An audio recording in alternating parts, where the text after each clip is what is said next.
रिया सुबह सुबह अपने परिवार के लिए रसोई में नाश्ता बना रही थी कि तभी दरवाजे पर किसी की दस्तक होती है और हॉल में बैठी रिया की सास शोभा उसे आवाज देकर बोलती है। अरे बहू, देखियो जरा कौन है दरवाजे पर। माँ जी, आप उठकर अपने पैरों को थोड़ा कष्ट दे लो। मैं रसोई में नाश्ता बना रही हूँ। पराठा जल गया तो आपको ही दूंगी खाने को वो।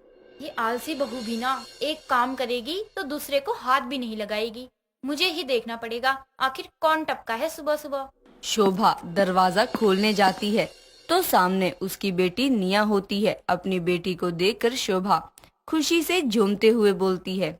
अरे निया बेटा, तू सुबह सुबह आकर तूने तो सरप्राइज दे दिया। अकेले आई है? दामाद जी कहाँ है?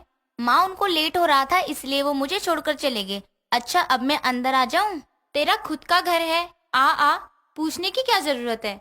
बहू, ओ बहू, कहाँ है? जल्दी से पानी और चाय नाश्ता ला। मेरी बेटी निया आई है, चल तू अंदर आ। निया अपनी माँ के साथ आकर हॉल में बैठती है। इतने में रिया रसोई से चाय नाश्ता लेकर आती है और टेबल पर रखते हुए बोलती है। अरे निया, तुम सुबह सुबह, वो भी ऐसे अचानक। हर बार तो आने से पहले ढिंढोरा बजाती थी, एक हफ्ता पहले ही। तो क्या हुआ भाभी, बिना बताए मैं अपने घर नहीं आ सकती क्या? और वैसे भी यहाँ अब मैं 2 हफ्तों के लिए नहीं बल्कि 7-8 महीने के लिए आई हूँ, क्योंकि मैं माँ बनने वाली हूँ और माँ जी ने कहा है कि पहला बच्चा मायके में होता है, इसलिए मैं यहाँ आ गई। अरे वाह, मैं नानी बनने वाली हूँ। जुग जुग जी मेरी बच्ची। बहू, अब से इसके खाने पीने का खास ख्याल रखना है, किसी चीज की भी कमी नहीं होने देनी मेरी बेटी और उसके होने वाले बच्चे को। हाँ माँ जी, बिल्कुल, मैं भी मामी बनूंगी। बहुत बहुत बधाई हो निया, मैं बहुत खुश हूँ तुम्हारे लिए। निया के गर्भवती होने की बात सुनकर सभी बहुत खुश थे और रिया भी अपनी नर निया की खातिरदारी में कोई कमी नहीं छोड़ती थी। ऐसे ही एक शाम सभी हॉल में बैठे थे कि तभी पड़ोसन मीना का बेटा पंकज शोभा के घर आता है और वो निया को मायके में देखकर बोलता है। अरे वाह, निया आई है। आंटी, आपने बताया नहीं मुझे।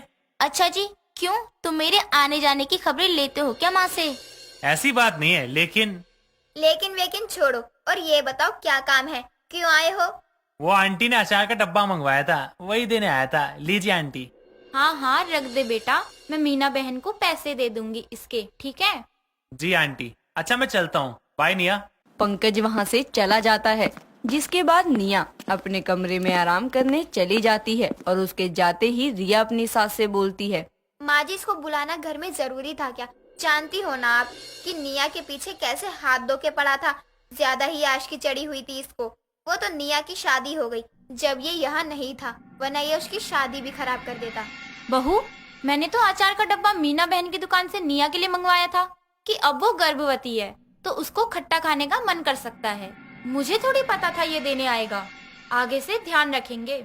इस बात को यहीं खत्म करके सभी अपने काम पर लग जाते हैं। लेकिन अपने मायके आने के बाद से ज्यादातर समय निया का छत पर गुजरता था, जिसके चलते एक दोपहर निया के जाने के कुछ देर बाद रिया छत पर जाती है और निया को किसी से बोलते सुनती है।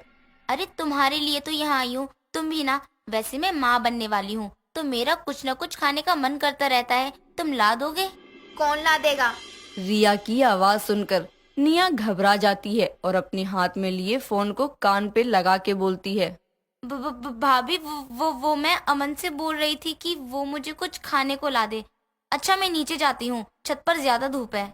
निया रिया के आते ही नीचे चली जाती है, जिसके बाद रिया झांकते हुए आसपास की छतों पर देखती है तो उसको पंकज पड़ोस की छत से दूसरी छत पर कूदता हुआ दिखता है। ये देखकर रिया बोलती है।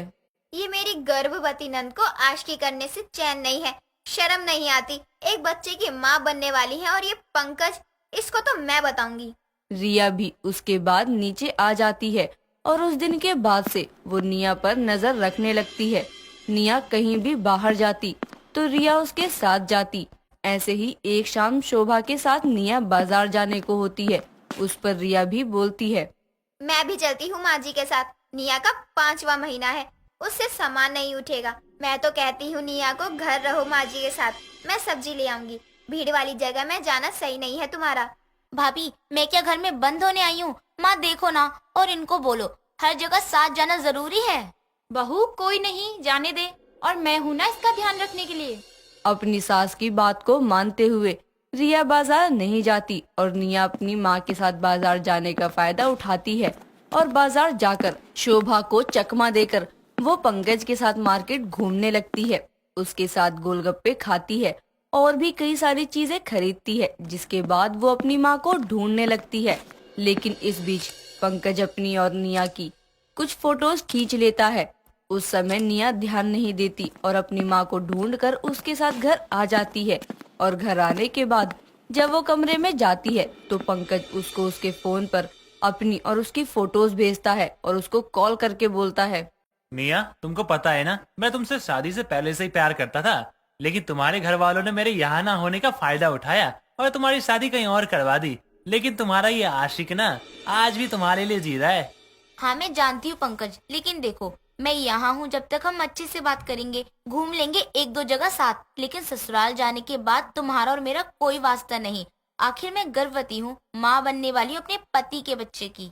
अगर मैंने आज की हमारी साथ वाली फोटो तुम्हारे पति को दिखा दी ना तो वो तो यही सोचेगा कि शादी के बाद भी तुम्हारी आशिकी चल रही है और ये बच्चा ना शायद उसका नहीं है। तुम पागल हो, ये क्या कह रहे हो?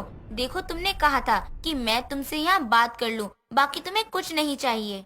पर अब चाहिए, मुझे तुम चाहिए। अगर तुमने अपनी शादी नहीं तोड़ी ना तो मैं तुड़वा दूंगा, समझी तुम?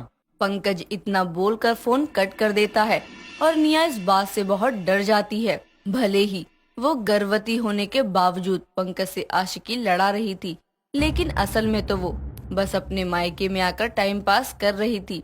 लेकिन अब उसको ये भारी पड़ गया था क्योंकि उसकी शादी पर बात आ गई थी। कुछ दिन बेचारी इसी डर में आधी रात हो या सड़ी दोपहर पंकज से मिलने छत पर जाती थी।